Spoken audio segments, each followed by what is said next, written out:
We respectfully request the Sangha great virtues for the sake of this assembly and all living beings. Please turn the wonderful Dharma wheel to teach and guide us how to end birth and death, leave suffering and attain bliss, and quickly realize non-birth.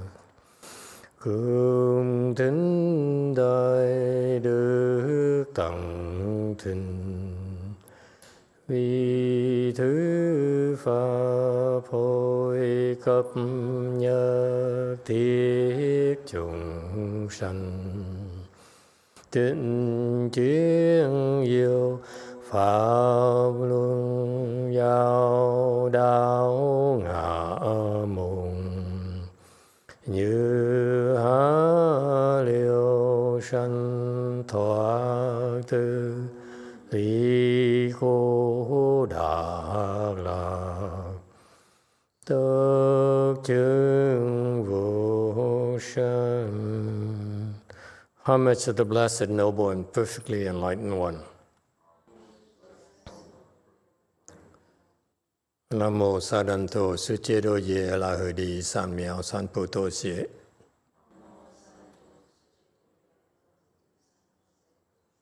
Nam mô Đắc Tát Tha Tô Già Đà Già La Hà Đề Tam Miệu Tam Bồ Đà Toa.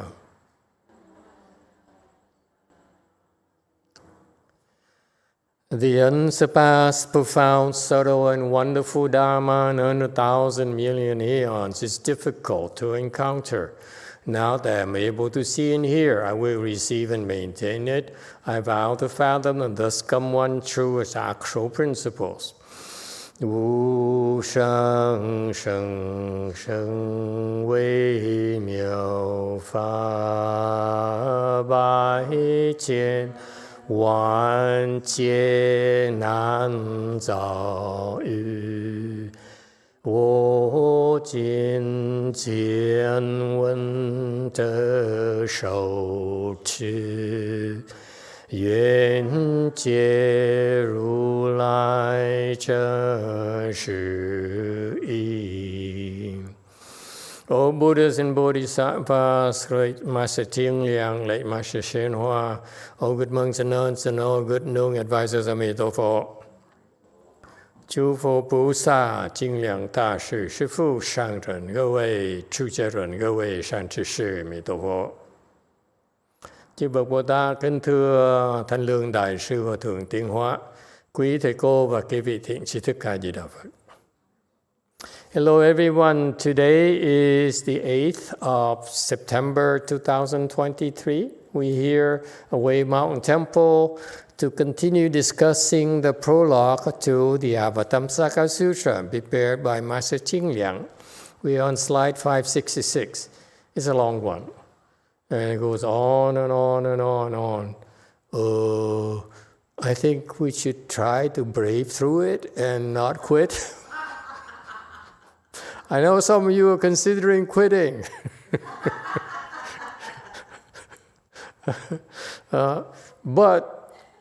But I think I really feel it's a good survey of the Avatamsaka Sutra. He spent a lot of time writing up this prologue. So, and Master YongHua took time to elaborate on that. So I think for what we have, we should try to make the best of it and learn from it. Okay, dokie? Okay. There you go.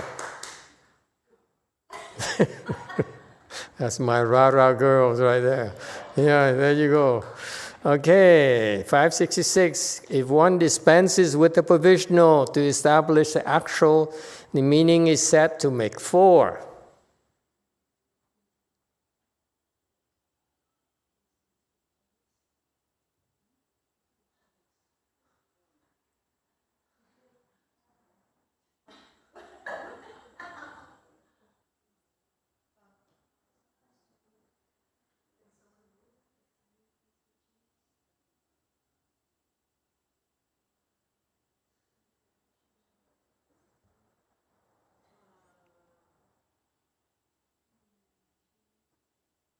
Okay.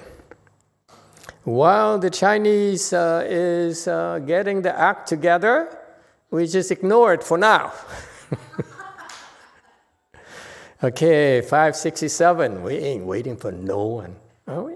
Yeah. How can we let the Chinese stop the train?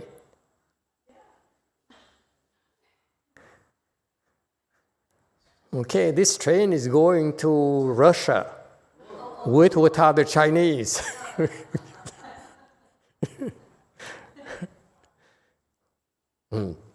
Okay. Here we are in the area where Master Qing Liang was analyzing the teachings of the Buddhas. Some of the old ancient Dharma masters chose to classify the Buddha's teachings into different types, and so that's why here this group of Dharma masters advocated there are 4 types of teachings. Okay, and therefore the base is here where we are. They base the teachings on the Dharma Flower Sutra and so forth. And therefore, what they talked about here is that Buddha's teaching, we talk about Hinayana versus Mahayana. If you talk about, in general, provisional or versus actual, meaning that the Buddha taught certain things as expedients only, and in order to later reveal the actual. Okay, and so with these particular types of classification, the 3 types of classifications that will the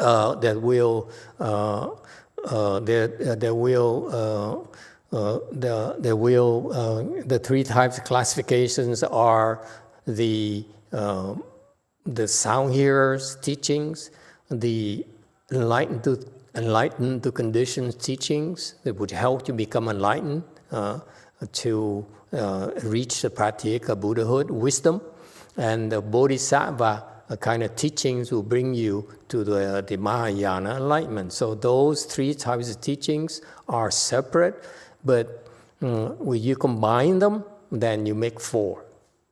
All right? That's what he's referring to. So these are some of like a scholarly arguments that Dharma masters in the ancient days used to make in order to justify their patronage of the emperors and so forth. Okay, 568. This is like taking 3 dots and making them into one other thing. The separate dots are not that other thing, yet the other thing is comprised of the 3 dots.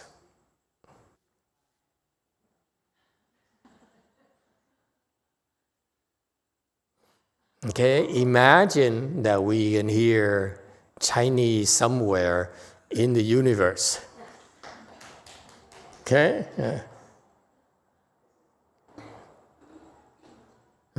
So he gives the analogy. He says, each of the teaching, we mentioned before, the Arhat's teaching, the sound hearer teaching, the enlightened conditioned teaching. There's different kinds of teachings that will enable you to develop different kinds of wisdom, different levels of wisdom. All right? And Bodhisattva teaching, okay, another different way, a different kind of wisdom. They're like separate dots, they're 3 dots. They're different dots. If you look at them individually, they're different dots. But when you combine them together, you have a dot that's made up of 3 different dots. And that's very Chinese logic. Okay? So now we have 4. That's all. That's all he's talking about. Don't worry, it's Chinese wisdom. Previously, the 3 were separate, and the one totally unites them, so making 4 is without error.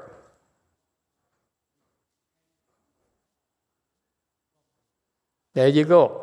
Okay, we save the time slot for the Chinese to be superimposed. So he said that the three dots, the three teachings are three different dots. Okay, and now you take a Buddha vehicle which combines all three of them. Okay, then it's a separate entity. It's a fourth one. So therefore, with that kind of reasoning, it's not wrong to think like that. And that's Buddhism, by the way. We wishy-washy. We sometimes say it's the same thing, and sometimes we say, no, it's not the same thing, depending on how we feel like, or how the Chinese feel like. When they feel like coming to the lecture, they come to the lecture. Should I call Taiwanese? Okay, that's all. Next. 572. If one bases oneself upon how previously had not yet been clearly stated that all were endowed with the thus come one's knowledge and vision, and that the seeds of spoiled roots are now set certainly to accomplish it, then there is a difference now from what came before. There is support in the texts, and the meaning is also very perfect. 若依习未显说，一切具有如来之见，根败之种，经并说成。习经，则经习有义，余文有据，意义即成。Okay, it's so scholarly. You know, he says he uses this kind of, like words that we don't normally use when we talk. Okay, so he says, and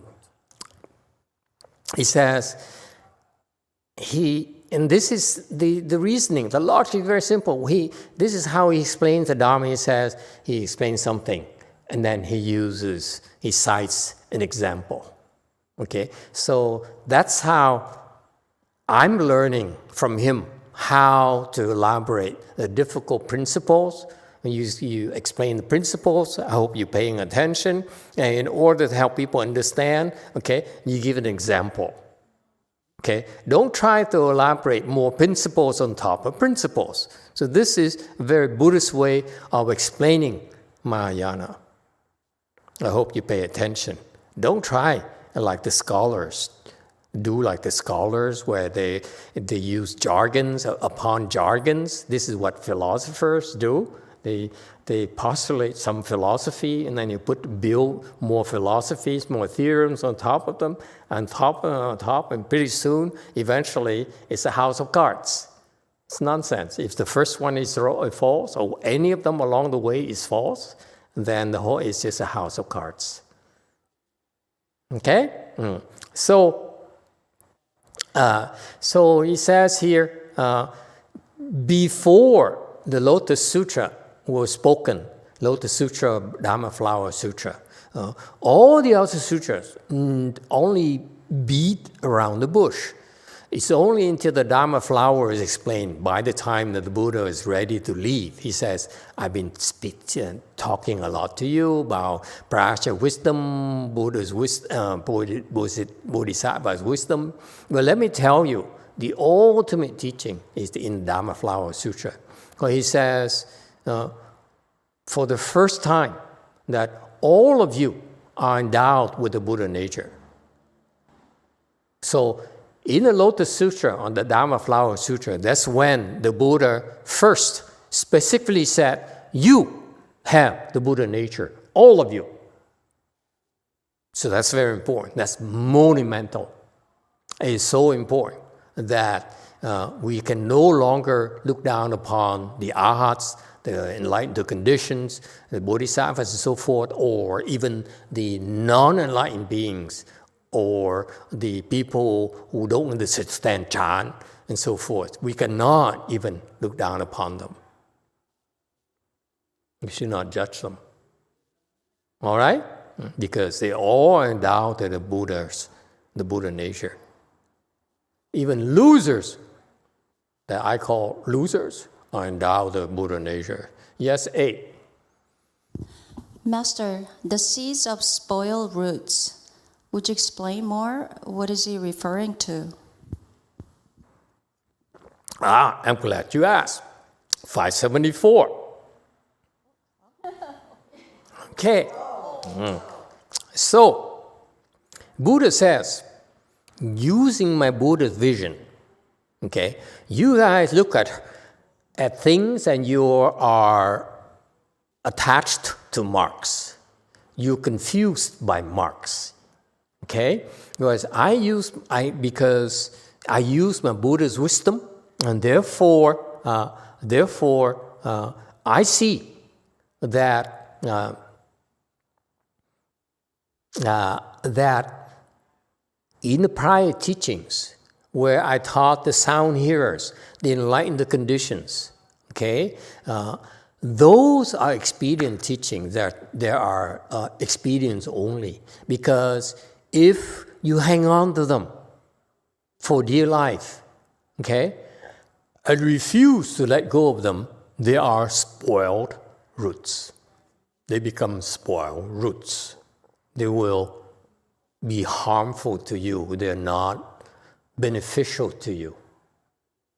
Okay? The roots, when they're spoiled, you cannot get any flowers, any fruits, so the tree is useless. The tree will perish. The plant will perish. Okay? So the seeds, the roots that you were created by the Dharma for the sound hearers, for the enlightened conditions, to the Buddhas, okay, they said, that are what I say spoil roots. Okay? And he says, and so he's actually very judgmental. He says, don't be so proud. Don't be so proud of yourself that you accomplish significant things. And you know, Buddha said that, not us. Okay, so this is a common. This is the corporate line, if you will. Buddha said so. He says, "I've been teaching you expedience. I taught you the sound hearer so that you become an arhat. I taught you the 12 condition links so that you become Pratyeka Buddhas. It's only to prepare you for something much bigger." Okay? But if you were to refuse to move on, then you are what I call spoiled roots. So the Buddha did not mince words. He says, I will call a spade a spade. If you don't, you are so proud of your Theravada, Hinayana traditions and your inheritance, you are spoiled roots. Again, I'm not insulting anyone. This is the Buddha's words. I'm in no position to insult anyone. I'm too junior. I'm too unproven to dare do those things. To call the 50-year Dharma age monks and nuns as spoiled roots. But this is the words of the Buddha. The words of the Buddha are meant to shake them up. He said, wake up. Don't be so proud of yourself. Your accomplishments is nothing yet. Okay? There will not bring you to the land, the promised land, if you will. Okay?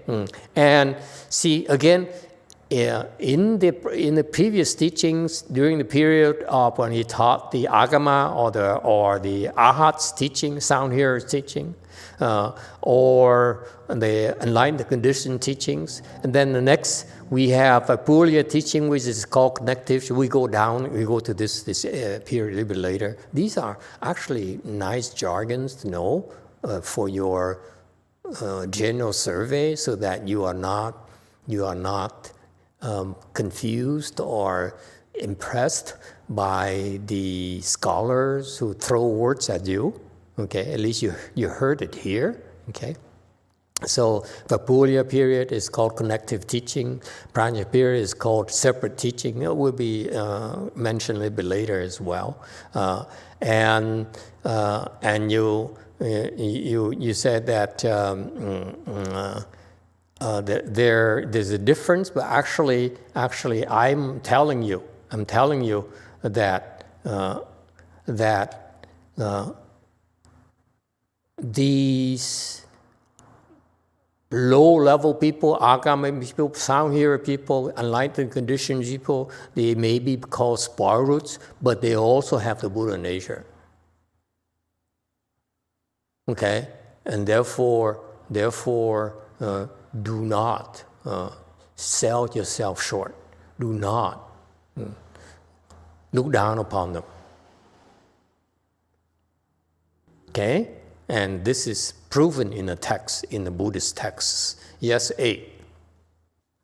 Thank you, Master. What happens to people who believe in a faith, not Buddhism, but another faith, where they just believe they stay on the reincarnation wheel? I mean, that's their faith that they believe in. Is it that eventually, somewhere along the line, they will be able to get some blessings somehow that will help them in the future, or are they going to literally be stuck there? What do you think? More specifically, will Putin ever become a Buddha?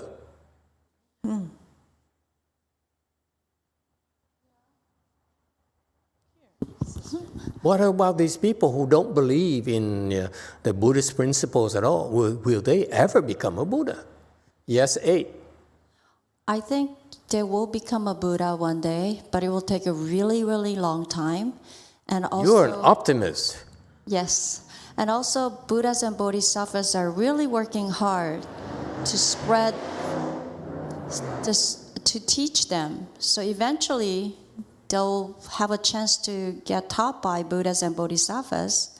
And then after many, many, many, many eons, they might be a Buddha. Yeah. Well, does it answer your question? Maybe, I'm not sure. I have a specific reason I'm asking. Yeah. I have a very good friend that I visited with a couple of months ago. And you're bringing some of my Sangha to visit some externalists as well. Yeah. Well, this person is also an externalist. Well, You're right. Keep an eye on her. Yeah, check me out. So anyhow, my friend was telling me about her concerns, I guess, about her own faith. And then I probably said too much about what I believe. And I didn't know how different it was from what she believed, honestly. We were talking about reincarnation or something, because she believes in it and I believe in it. And then I said, maybe you could find someone who can tell you how to get off the reincarnation wheel. And then she said, oh no, you can never get off the reincarnation wheel. Never. She's right. And then I thought, oh, okay.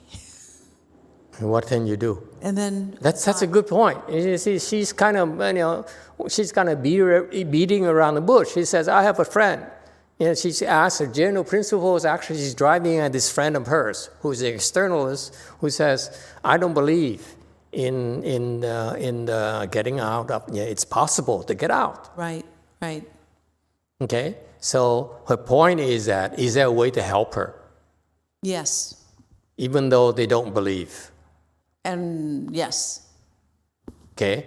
And the Korean lady says, I believe not in this lifetime, but maybe, wouldn't you think there will be a great bodhisattva who will be one of their leader, and then pretended like one of them, like we learned from the chapter 1, Avatamsaka Sutra, that he will lead them to the right way one day? So are you saying that there are some bodhisattvas who become externalists? Appear to be an externalist, just to help them. I see. Okay. That's very brave of someone who's not a bodhisattva. Question from JC. Yes. JC always has like a delay, you know, like you say, JC, and you go 1, 2, 3, 4, 5, 6, 7, 8, 9, Hello? 10. Can I See? 20. 20 seconds. So I would like to put an input. So we have a lot of Catholic people at the JC and meditation classes. And some Catholic people come to meditation class and then they start seeing that this is now about the religion. It's about helping people and it's just a good cause. And they start bringing their food and start volunteering, and then like a lot of them become a Buddhist. So I guess if something happens like that, they have potential chance to become Buddhist in the future. So you're saying they must become Buddhists to be saved? Just observation. I think there are some incidents along the way. Okay. Now, this is now about the religion. They see. You can see where Sianan is going. Let me do a quick survey at JC. Who's in JC right now is listening to the prologue lecture? Who's not a Buddhist? Raise your hand. If you're Buddhist, don't raise your hand. You're not a Buddhist, raise your hand, please. Okay. One person? Seriously? Sianan, what happened to you? No, the Saturday is more Buddhist. Sunday is like non-Buddhist people still on the training. Okay. It doesn't matter. We're not attached to a label, Buddhist, externalist, and so forth. Unfortunately, when I learned Buddhism, my Chinese master, chose to use the word externalist, and somehow it stuck in the vocabulary where it has the derogatory of a meaning. It's unfortunate to me, but it also is factual. Externalist really means in Chinese, intrinsically, it means that does not believe that the mind is at the center of it all. It's about the mind. It's not about words. It's not about me. Okay? It's about the mind. All of this is driven by the mind. So, and the externalists are the one who says, who do not believe that. They don't believe that the mind is the root source of everything in this universe. They don't believe it. That's all. So it is outside of the mind. They believe in other things, like believe in, for example, in love. Anyone? They believe in money. They believe in spiritual powers. I've been talking to some people, and I talked to someone recently, and she walked in there and she looked at me and he said, what do you see in me? Am I possessed? I said, luckily for me, I can't see anything. If I did, I'd be so scared to try to help you. So, the spiritual, the people who practice are so enamored with marks, with trying to impress others. That is also externalist. I don't care if you're a Buddhist, you call yourself Buddhist, if you say, I'm Buddhist, I'm a monk, and I can see that there's a ghost that bothers you. Okay? Then you are actually an externalist. You are attached to external things. You're attached to what you can see. Yes, too. Thank you, Master. I have a question about spoiled roots as well. I guess wouldn't even the worst non-Buddhist person to ever exist also have the Buddha nature? And then when it comes down to like, imagine the best human incarnation, like a wheel-turning king, wouldn't they also have spoiled roots because they're not the Buddha yet? So what is this even saying?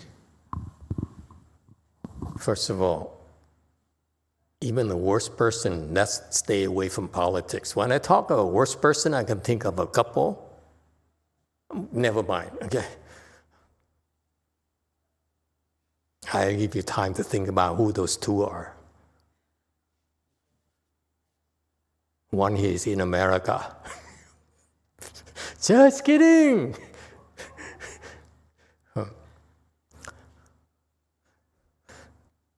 Anyway, I'm making fun of the San Jose people. They're all Republicans.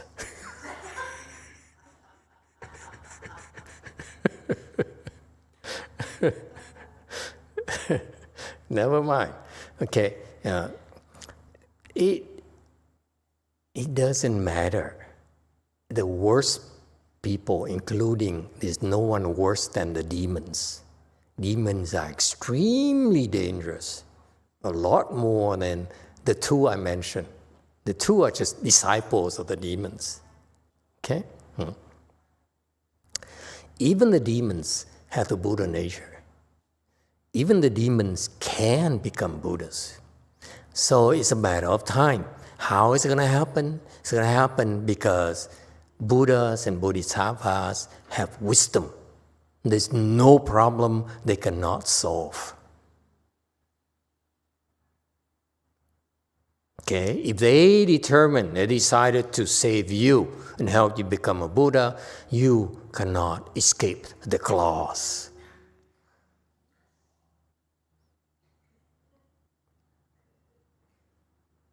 We are invincible.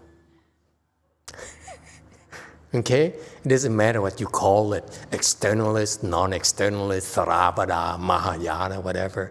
If Buddha decides to help you, you're going to get saved and become a Buddha, like it or not. That's how arrogant the Buddha is. I mean, how arrogant I am. It's called wisdom. That's my point here. This is why in Buddhism, we're not attached to labels. We're not worried about it's a demon or evil or good or Buddhist or externalist. It's just for talk. It's for debate. But ultimately, it doesn't matter. Because in Buddhism, the objective is to help you develop wisdom so that it's no problem you cannot solve.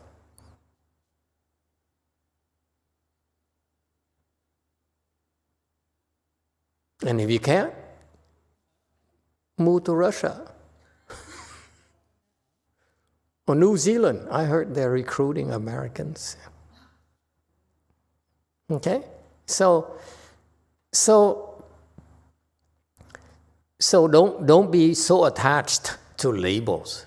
The point here is that we all have the Buddha nature, and it's a matter of time. Okay, so what does it leave us?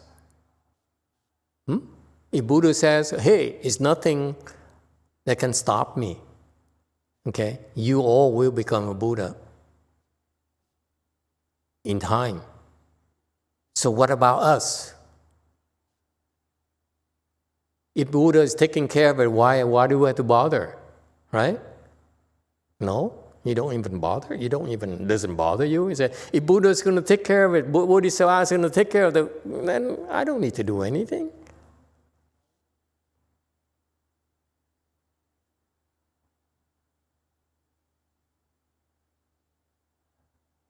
Republicans, answer. I promise you no politics, but yeah, I go again. Yeah? Okay, let's go by races. Koreans, go for it.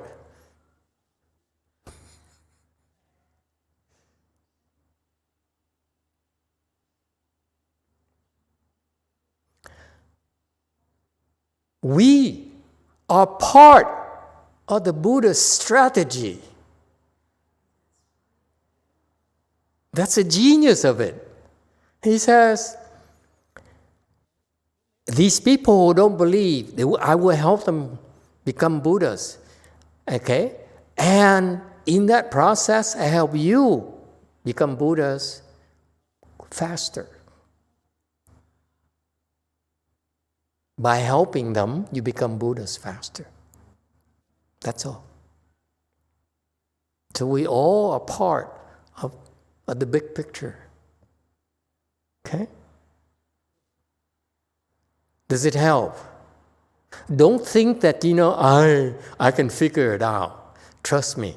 Only Buddhas have to see the big picture. The big Mahasattvas, they see the big picture. You saw like in a Dharma Flower Sutra, it says we are like babies playing with toys, and we have no idea. We're so oblivious to the pain and suffering and the dangers around us. That's us. Buddhas know that. It's okay. No problem. I will help you. Okay.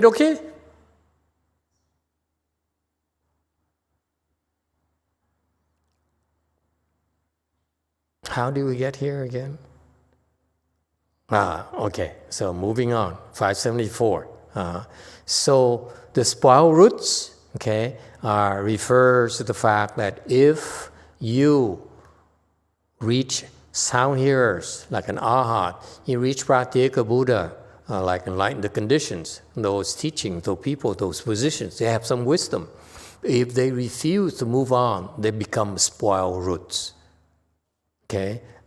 So the Buddha is very, very adamant about this. Keep making progress. Okay, don't stop. Okay, 575. What time do we end? 8:30 to 10, right? 2. Tiantai's wise one of the 2 periods of Chen and Sui, who carried on the transmission from Great Master Su of Nanyue. 二陈随二代天台智者，陈南岳思大师。 Okay, now we're moving into big names. Okay, these are big celebrities. If they are like, shall we say it, what's her name, Swift?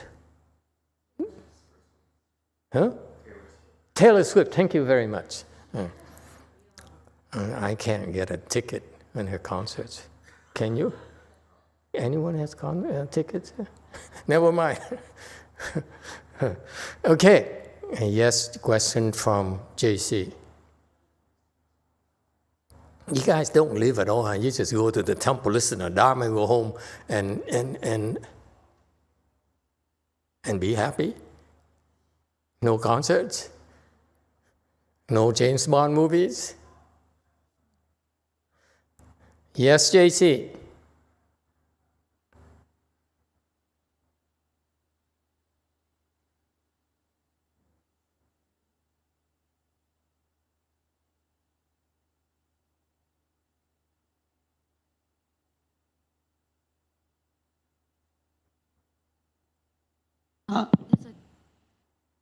네, 아미타불 마스터 질문 드리겠습니다. 안녕하세요.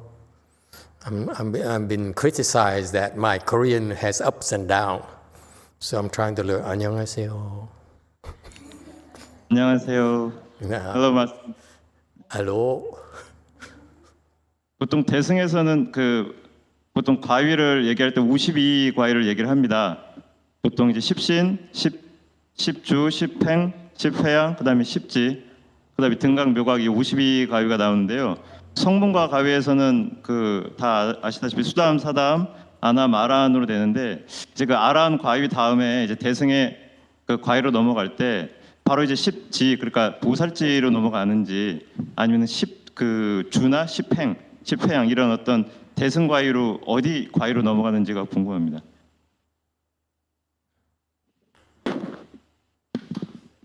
Master, I have a question about the fruition.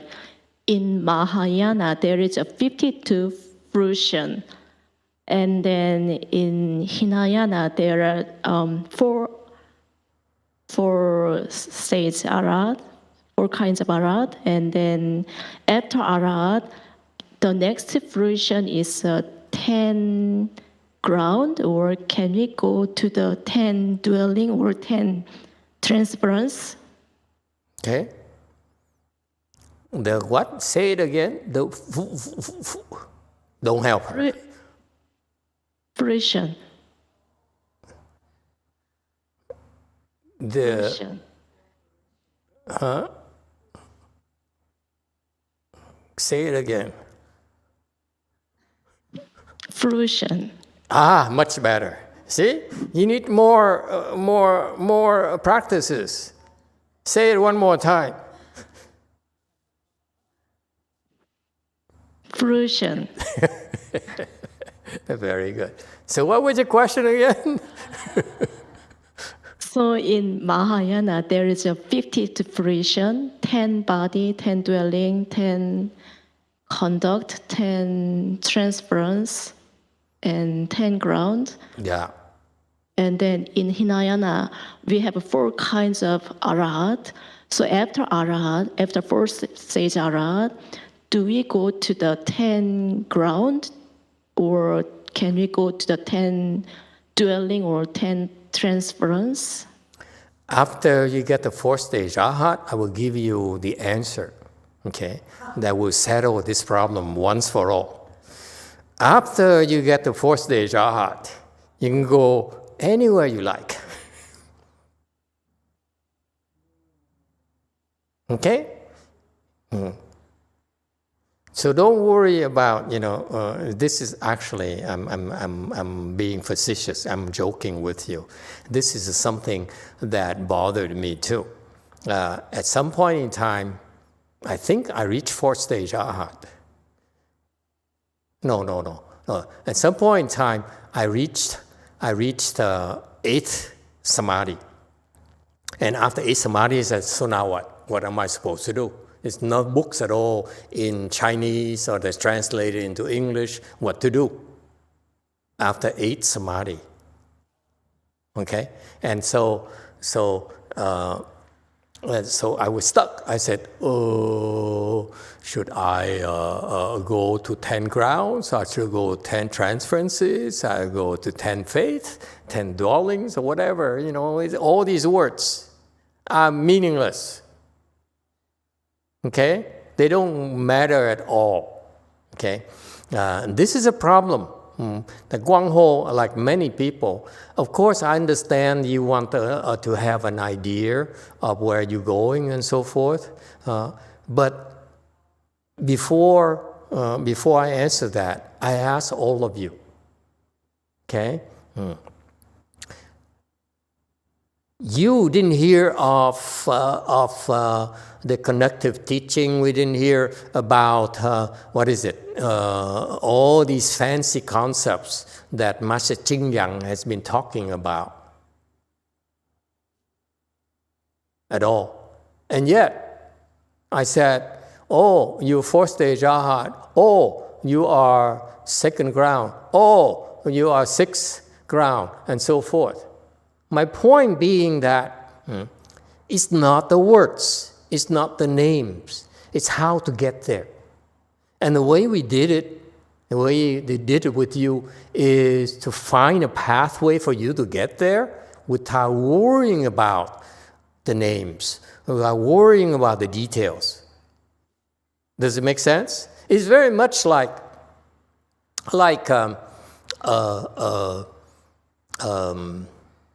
I don't want to use the example of dating because that's too worldly. Okay? But let's talk about cooking, for example. Does it matter how you cook as long as you get spaghetti? As long as you get great pizza? Right? It doesn't matter. Whatever you want to call it, however you want to call it, as long as you get there and you get what you want, you achieve your goals, and that's all that matters. And later you can call it names, we can debate it and whatever, it doesn't matter. And here's the problem with the people like YongHua who wants to know these names. And so the scholars, because of questions like him, people like him, they say, oh, let me tell you where you are. After fourth stage Arhat, here's what you do. In order to get to grounds, in order to become a Buddha and so forth. So the scholars, yes, they can answer you, okay? Because they dug it up from the Buddhist teachings. The problem is that they only know the words. They don't know how to get there. They only know, oh, after you become a lieutenant colonel, then you have to be promoted to colonel, and then you have to be brigadier general, and so forth. That's all they know. But they're not a colonel themselves. They're not a general themselves. So what's the point in knowing words? Okay? And what happened is that's number one. Point number two is that there's a danger in you knowing everything, having, if we ask a question, oh, of course I know how to get there. Okay? What is not spoken in Buddhism, okay, is how to get there. That's the job of the patriarchs. There is a division labor in Buddhism. Number one, the Buddha comes to our world to teach us those principles that YongHua talked about. It's all covered in the Avatamsaka Sutra, okay, and other sutras. So you learn about this roadmap of the status of people in the universe, okay?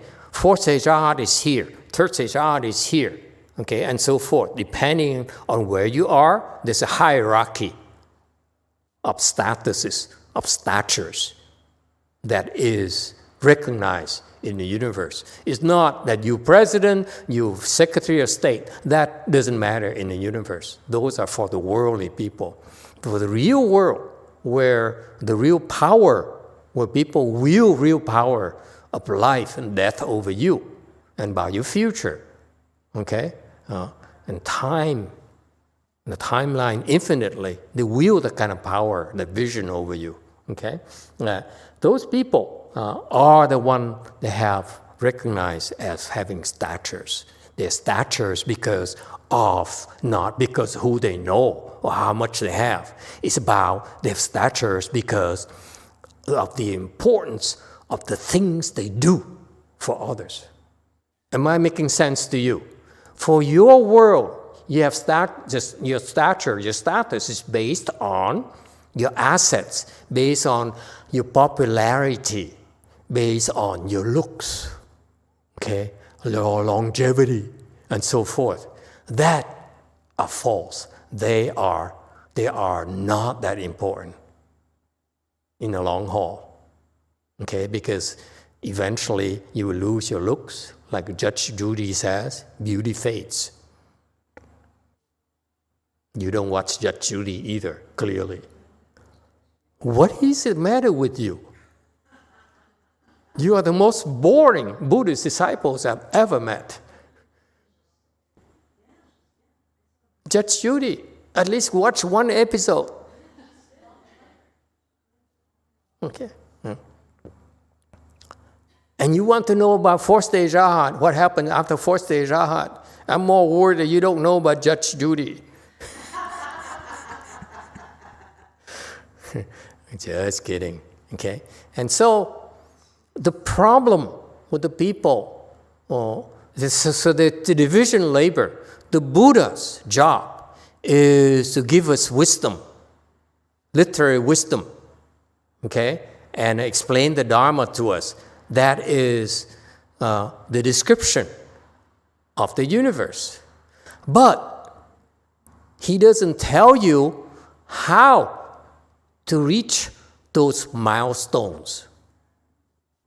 Specifically, how you can reach those milestones. So that's why they send the bodhisattvas who act as your teachers as patriarchs in order to guide you how to reach those levels or those statures. That's a real thing. It's not a description that you are there yourself.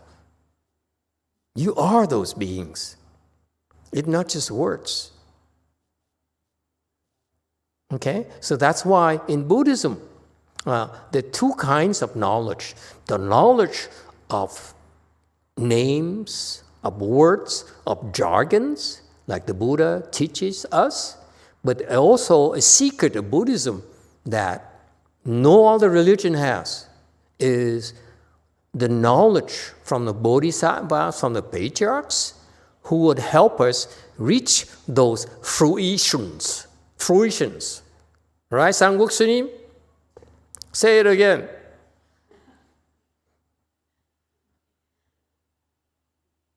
She's asleep.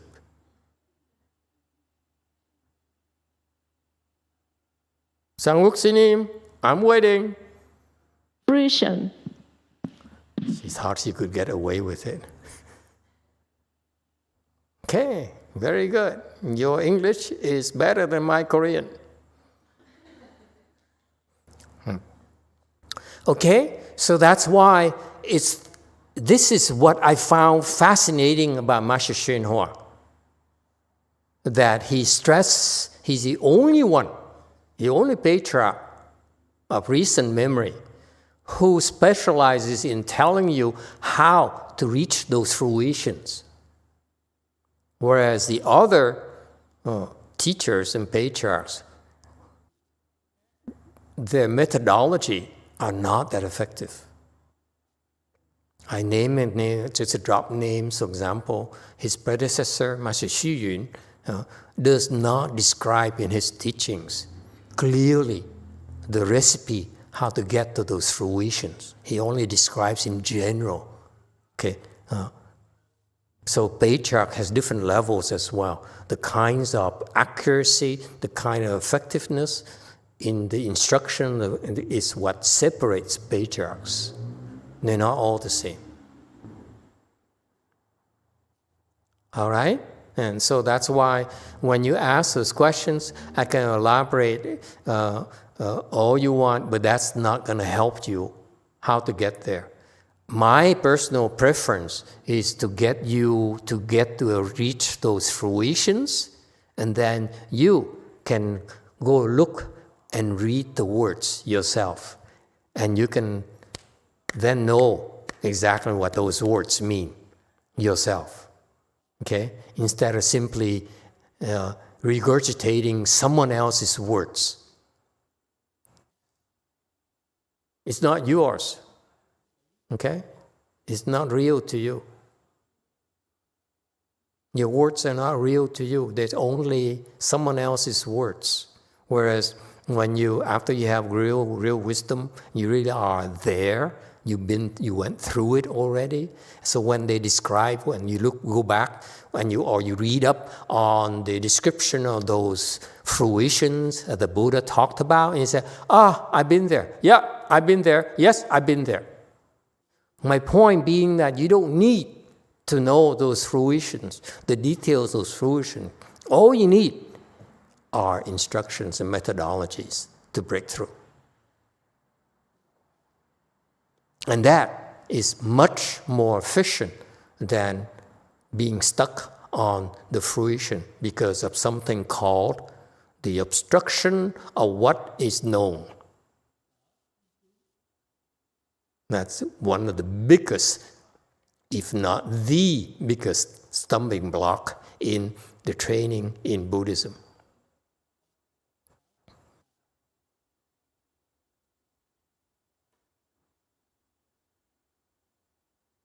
Yes, so in summary, you're entitled to ask questions, and I'm entitled not to answer. I will give you answers that are helpful to you, but not to try to impress you with knowledge. Okay? Knowledge should be your own. You dig it up yourself. You understand what it is yourself. And when you speak, it's from yourself, not someone else's words. Am I making sense to you? Worldly people, they plagiarize, they regurgitate others people's words. They haven't penetrated the meaning of those words. That's the difference in Buddhism. We experience, we live those things ourselves.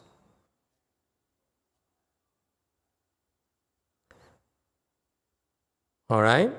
And so, finally, the final answer to YongHua's question is that you should not need to worry about what happens after the fourth stage, and so forth.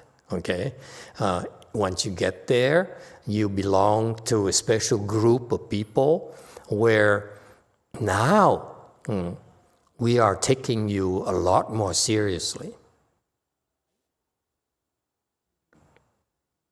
Because now you can be really taught. Before that, it's very difficult. You will drop out. Okay? But once you get the fourth stage Arhat, you have some beginning, the initial wisdom where you can, the investment in you will pay off handsomely, a lot more so than the people below. So that's why in Buddhism, we have this program called the Sangha program, where it's designed to help you to get there very quickly and go beyond. And that's the genius of the Buddha.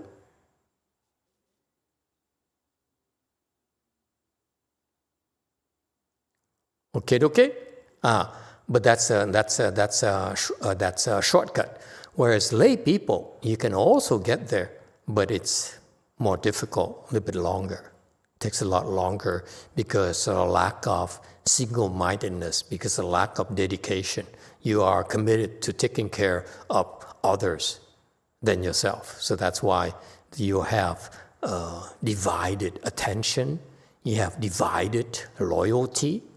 You're loyal to yourself and loyal to your family, for example. So there is a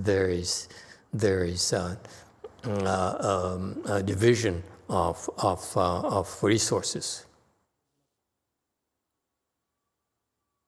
Questions or comments? Okay, going back to slide 576.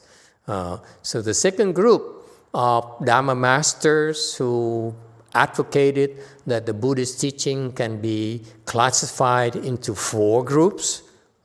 Yes, 3?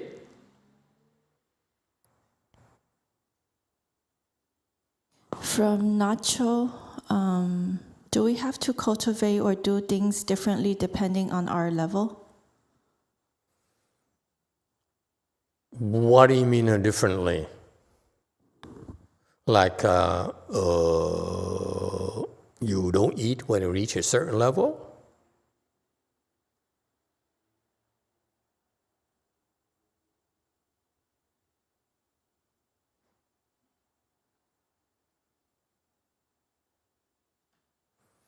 So the answer is yes and no. Yes, you have to do things differently in the sense that wherever you are, at the level you are, you have different types of challenges, different types of obstructions, and therefore you need to address them differently. Okay? Not only because of your level, but because also because of your personal conditions. Okay, for example, some people I know, she needs to fake it. That's the conditions.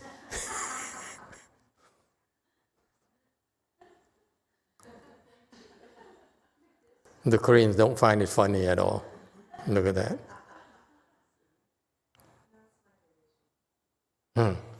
So those are the conditions. So individually you have your own challenges, your own conditions, and therefore you need to address them differently. Okay? And on top of your level has different challenges. Where you are right now, you have a certain set of obstructions. Okay? And so the higher you rise, the more obstruction you're going to have. Okay? So therefore, you're going to have different sets of you need to do things differently. However, the things that are the same. What are the same? Well, the same principles. What the principles behind all these differences are? What are the principles that are shared?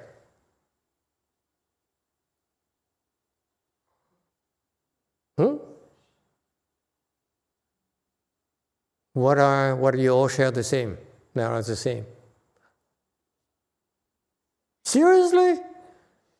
15 years and you still don't know what are you sharing? 姐姐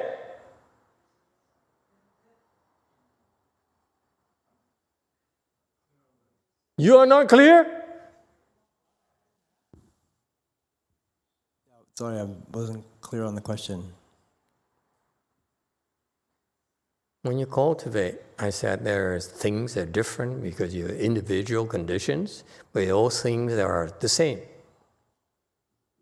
Okay? Things different, for example, if you are a first ground bodhisattva, in order to go to 2 or 3, you have different challenges that only are specific to your level, which is different from a different level. A low level, for example, second stage arhat would have much less serious obstructions. Okay? So they're different challenges. But what are the same? What do you have that's the same?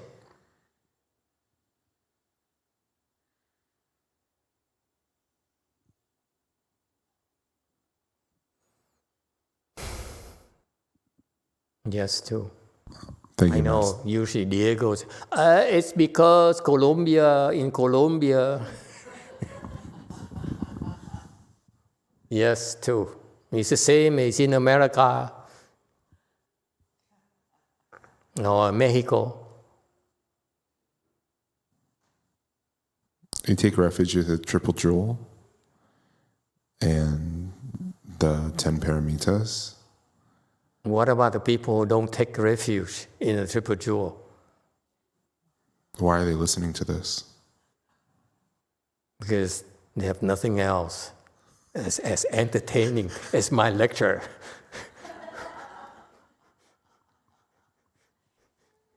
Why are you here? Never mind. Okay, very good. Anyone else? Principles are the same. What different are phenomenon, meaning that your individual circumstances are phenomenon, okay? But you sharing the same nomenon, the same principles. You all share the same principles of having a Buddha nature. Yes?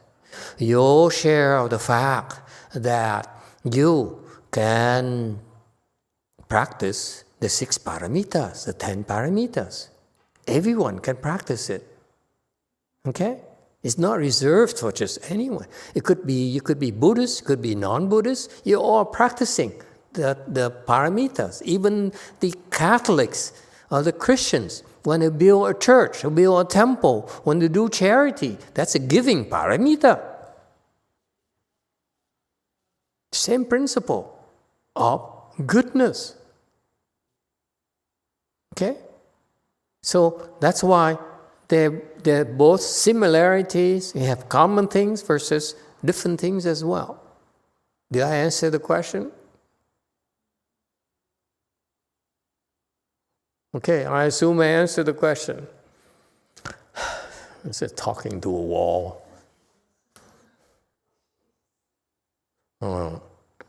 天台, wise one. These are important names that we should memorize. Okay, 天台 is a very famous school in Buddhism, where they're very scholarly. They're very good. And in the four teachings, the group that advocates the Buddhist teaching can be classified into four types of teachings. The second group, the group among which is the Tien Thai. So this is very, very big school, very famous school, highly regarded. Tien Thai is Chinese for platform of heaven, and a very big name is a wise one. I believe he's the fourth patriarch of the Tien Thai school. Is very famous and he's very wise. Okay, Chu, or translates as the wise one. Chu is wise. Chu is wisdom. Chu is one. Okay, and Chui is the other name. Okay, and where he practiced, was teaching, was a Nan Yue, also very, very big locale in Buddhism. So all these are name dropping for you, so that when people mention Nan Yue or Tien Thai or Tu Sha, oh yeah, of course, yeah. Okay? Yeah. Now you know. Don't say that Master YongHua trained us in Chan and we end up being all idiots. We don't know anything about Buddhism.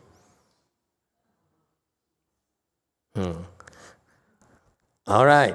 And now there's some background information. The great Master Su, which is a teacher of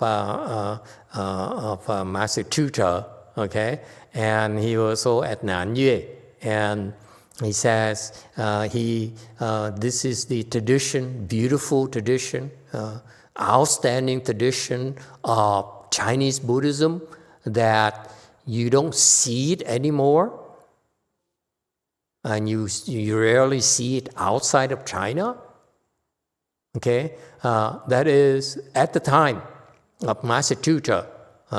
He heard of a great teacher called Master Su at in Hunan, Nan Yue Mountain. So he immediately went over to Master Su to pay his respects. Okay, to pay respects is to make offering. He bowed to Master Su.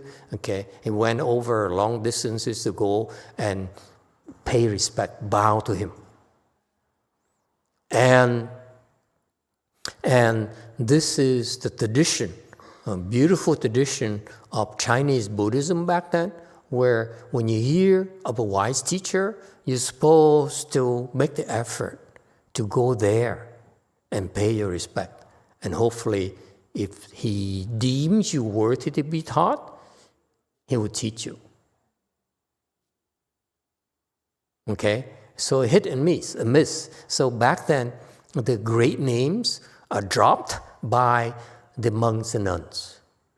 So for example, your teacher are supposed to tell you, there's a Master Su at Nan Yue, you should go there and pay respect. All right? And so this is the role of a teacher, by the way. In the future, many of you will become teachers, whether a lay teacher or a left-form person teacher.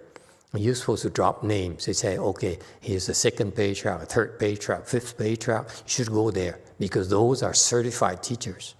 You can go there and you can learn. You cannot go wrong. You could do better, but you cannot go wrong. Okay?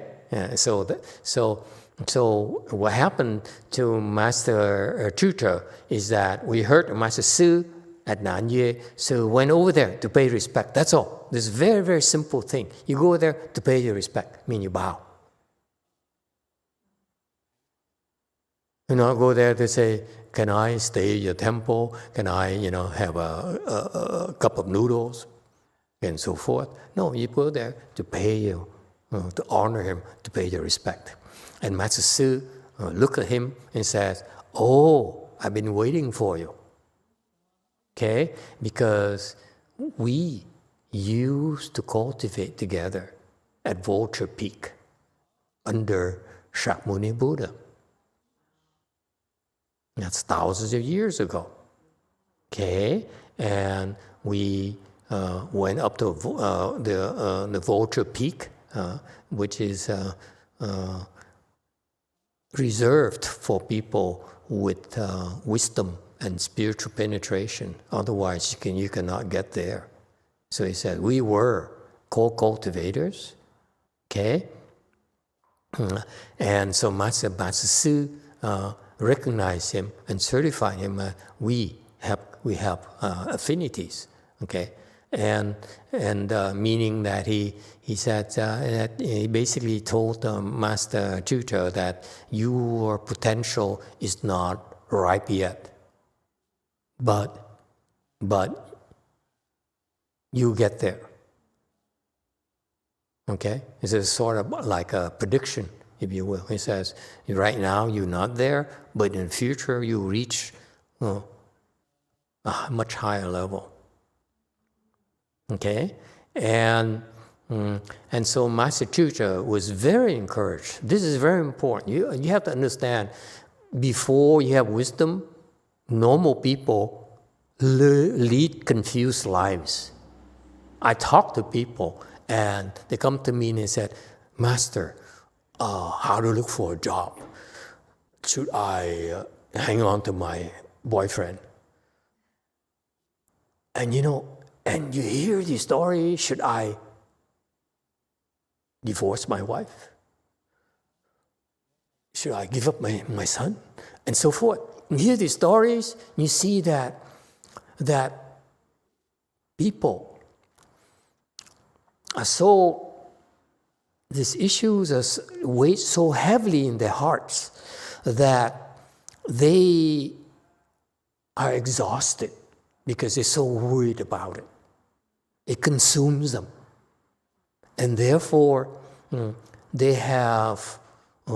it's like, and I identify with this myself because that's how I used to live in my prior life. Because when you encounter with one important problem to you after another, your family life, your work life, your spiritual life, and so forth, and then your family, your own parents, your own siblings, and so forth, they are overwhelming. And we have no idea where to go for answers. Because what happens is that if you don't have a sense of prioritizing which one is more important, okay, you are spinning your wheels constantly and you get confused. It doesn't get better at all. And that's why I see when I talk to people, they're so happy when I say, oh, drop that girlfriend, hang on that boyfriend. And they're so happy. Because they eliminate the hundreds of other boyfriends and girlfriends. I'm kidding. God, you guys are so serious. I don't know how you can live like this.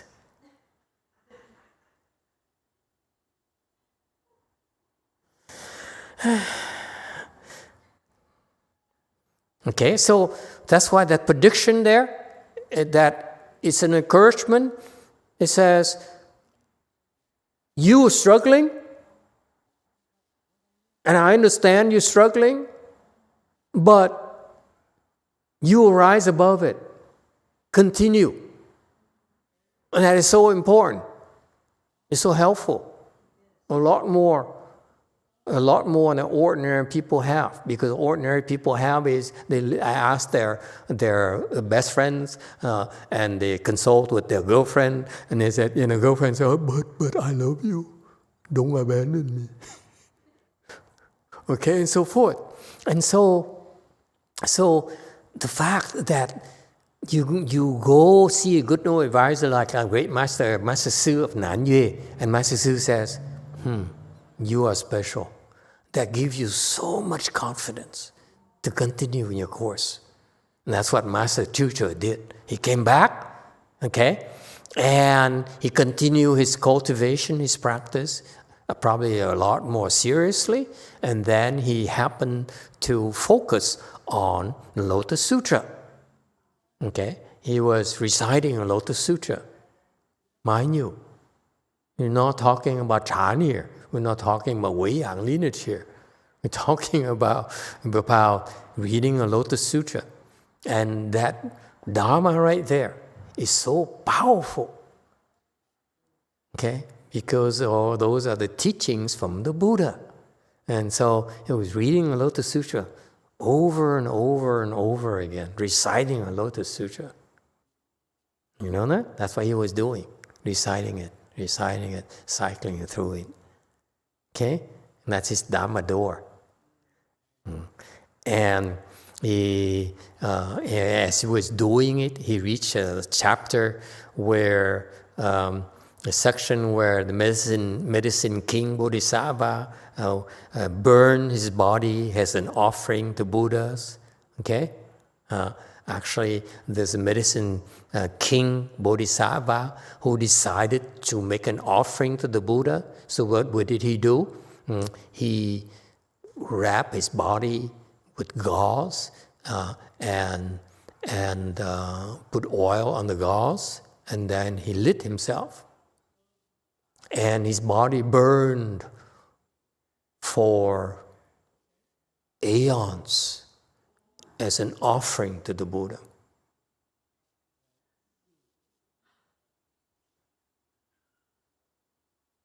Yeah? Okay? And so this is a Bodhisattva who decided to make an offering to the Buddha. And that's what he did. He says, I will offer myself. And I'm not saying, I'm not recommended you do that. You remember the key word is a Bodhisattva. You know, you are not a Bodhisattva.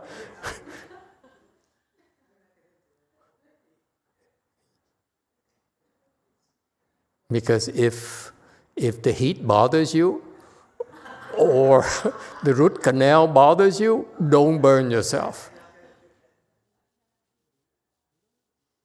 All right? 578.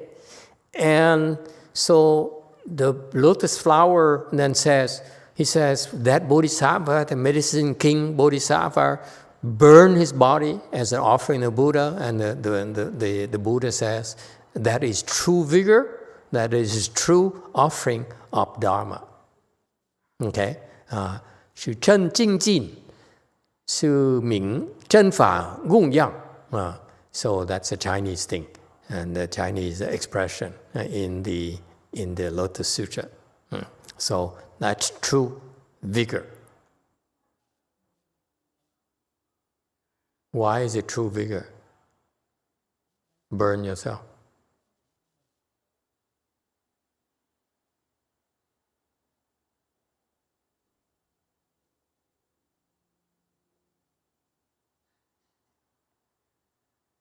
Yes, 8. Does he have to be in samadhi for eons? Because otherwise it hurts like hell. Yes. Because just imagine, I like your style. This is so wisdom. There's some wisdom somewhere from Korea. Okay. Korean seeds. Okay. Think about it, folks. Okay, suppose you're burning for 10 hours. Let's keep it manageable. Keep it more manageable, okay? After you die, you get cremated, you monks and nuns, you probably burn. They will burn you for 10 hours. Cremation. Yeah. Isn't that right? 10 hours or so. 10 plus. Okay?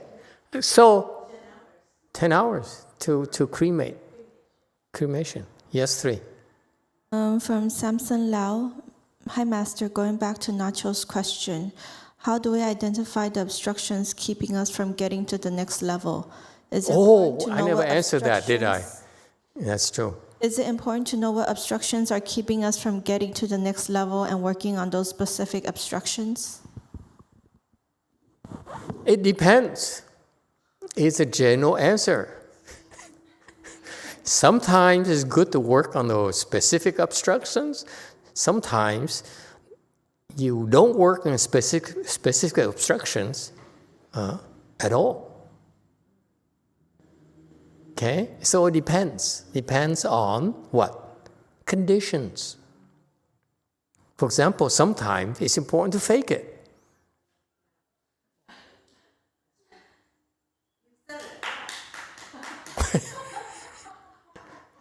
So it varies. It's nothing fixed. Okay?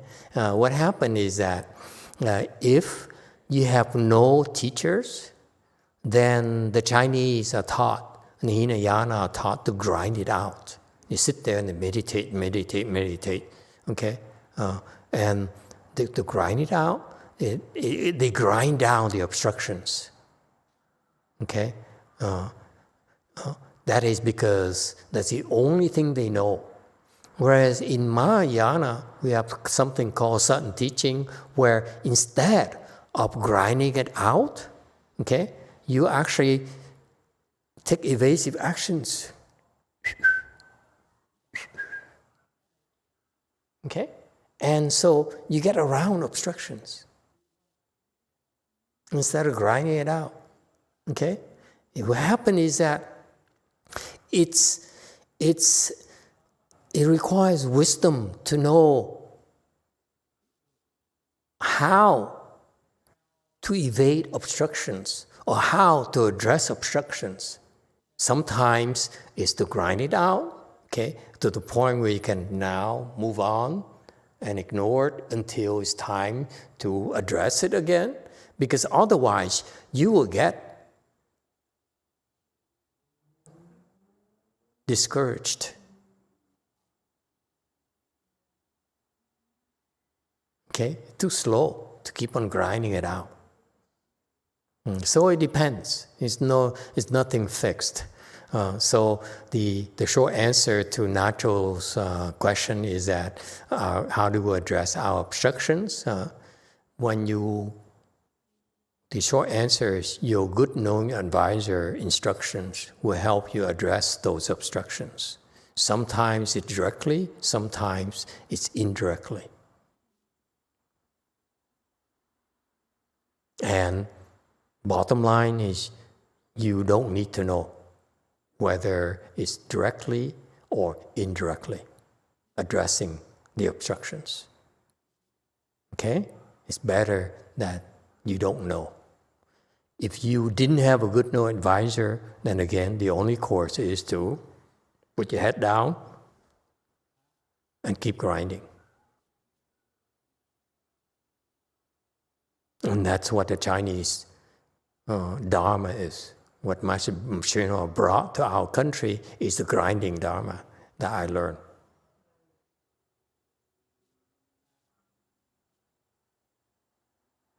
Which is great when you have no good knowing advisor. But it takes a long time. Okay, but that's all you have. All right? Does it help? So this is why when you learn the Buddha Dharma and you learn spiritual practices, the Mahayana Dharma, okay, is to find someone to help you, to guide you, preferably. And you make yourself worthy to be taught, to be helped. All right? You don't ever take it for granted.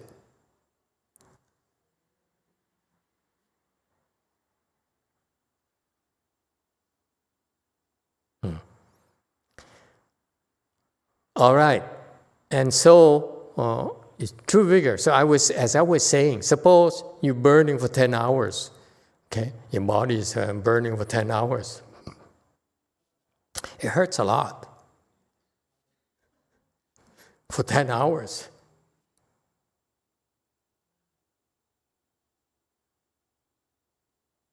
Okay, yeah. And so that's why it helps to enter samadhi, so that you don't hurt. And you say, oh, what a nice weather today.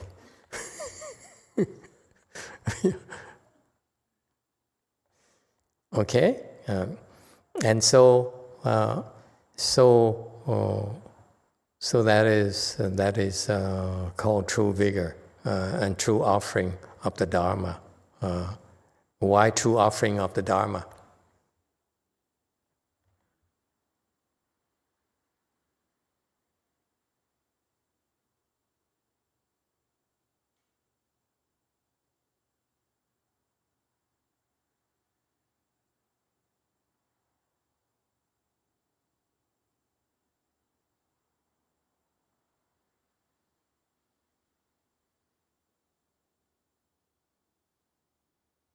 Yeah, true. I assure you, the Buddhists, they all heard this before. They heard that it's the true vigor, true offering of Dharma. Ask San Jose, for example. Yeah? Nay? Huh? You heard of it before, like at least 100,000 times. And you never ask, why is it true offering of the Dharma? And you will hear from number 2 here tonight. Okay, number 2. One of the giving paramitas is the giving of Dharma. And the ability to burn for aeons has such a different relation to the world and experience and everything than can be fathomed within like normal life. That if you can contemplate how someone would be able to do such a thing, or what would motivate them to do such a thing, you're giving the gift of Dharma. You sound like the old abbot. Oh, abbot, why is it true offering of the Dharma?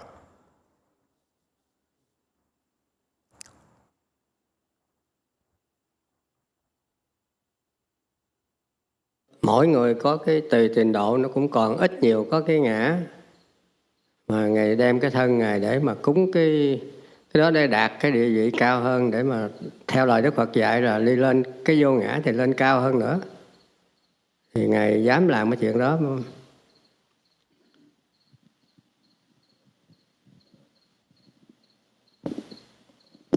Không phải là mình chết là hết, nhưng mà Ngài muốn cái đó để mà chứng minh là khi đó Ngài lên một cái thân khác, tốt đẹp hơn theo cái lời Đức Phật dạy đó. See how different he sounds from you nowadays? He used to say 4 or 5 sentences. Now it's only 2. There's wisdom somewhere there that's destined for Korea. You can tell. He's rising the occasion. He said, I'm going to Korea soon. So, actually, in 6 days, I'm going to Korea. So I better bring some American wisdom to Korea. Pretty good, huh?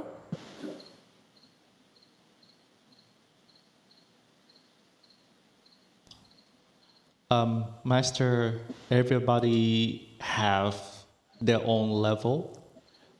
So more or less, we all have a little bit of a self, ego bring into ourselves. So by burning the body, he can attain the higher position, higher than his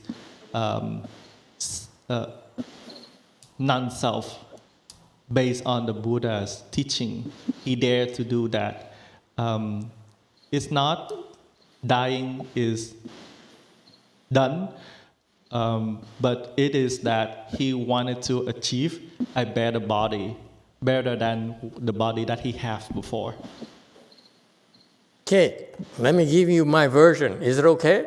Because I only have 1 more minute. Okay.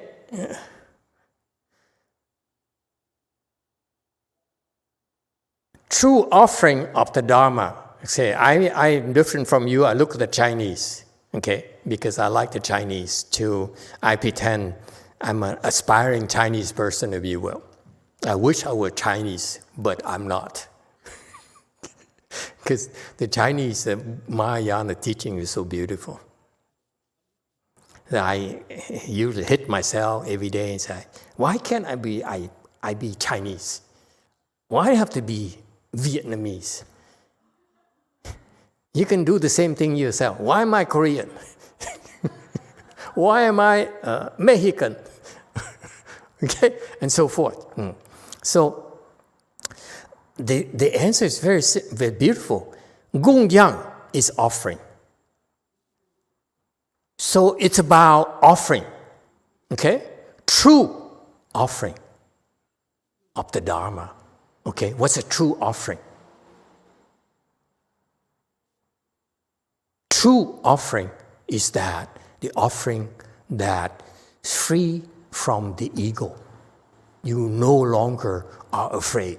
Because every time you make an offering, somewhere in the back of your mind, it says, this is a lot of my time. It's a lot of sweat for me. It's a lot of money for me. Sounds familiar? I'm so tired. And so forth. And now I have to wait for my next paycheck. And so forth. You see, we are always calculating. So the true offering of Dharma is offering that is free. It's no more calculating. Free from the ego.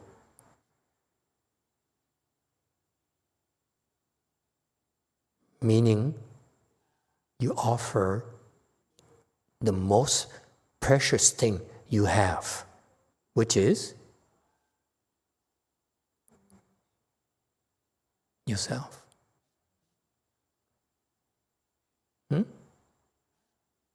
The most important thing you have is right here. It's right here. Yes? It's right here. And you're willing to give it up and be enslaved to the Dharma.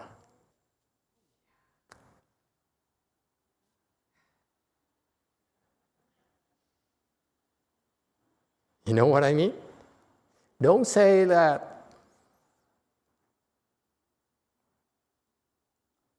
I work so hard for Master.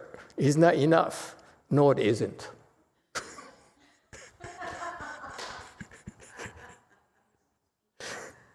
Okay? The true offering is you offer what's most important to you without any hesitation, without any regrets, like the Bodhisattva, medicine king Bodhisattva, burning his body. And that's a Dharma offering. It typifies the Dharma of giving offering. Does it help?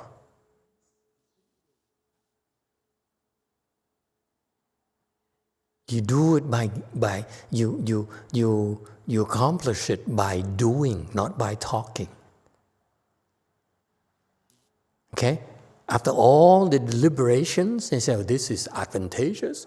If I give my body, I will get a better body next time. And if I give my body right now, I'm old anyway, so how much longer can I use this body? And so forth. And then next body, I would like to have blonde hair and blue eyes and Chinese. Okay, and so forth. You see, so after all the calculation, the deliberations, okay, it all boils down to that dropping everything, sacrificing everything that's important to you.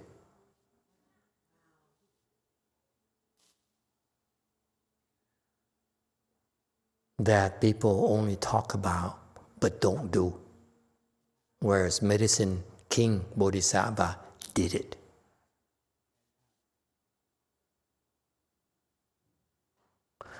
Applause, applause.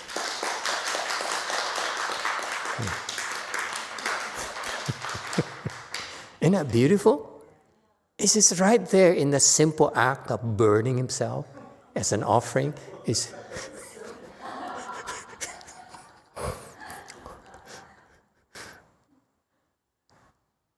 okay? I'm not saying again, people, Hunju, are you paying attention? This girl, as soon as she sees her niece, she says, time is over, time is up. You have to understand where you are. This is talking about a person who has great wisdom, medicine king, bodhisattva, who is no ordinary person. Still, ultimately, he still is in a position where he is to be able to do a true offering of the Dharma. And you're not there yet, then it's okay. You try your best. Okay? Yes, 3. From Din Tai, isn't that renunciation? Yeah. I think so. But it's renunciation, but it's also beyond renunciation. There's no more renunciation. Okay? Yeah. It's beyond renunciation.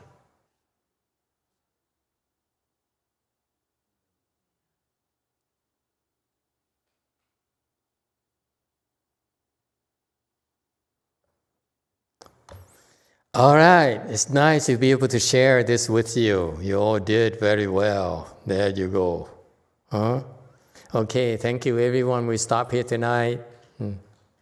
See you next time.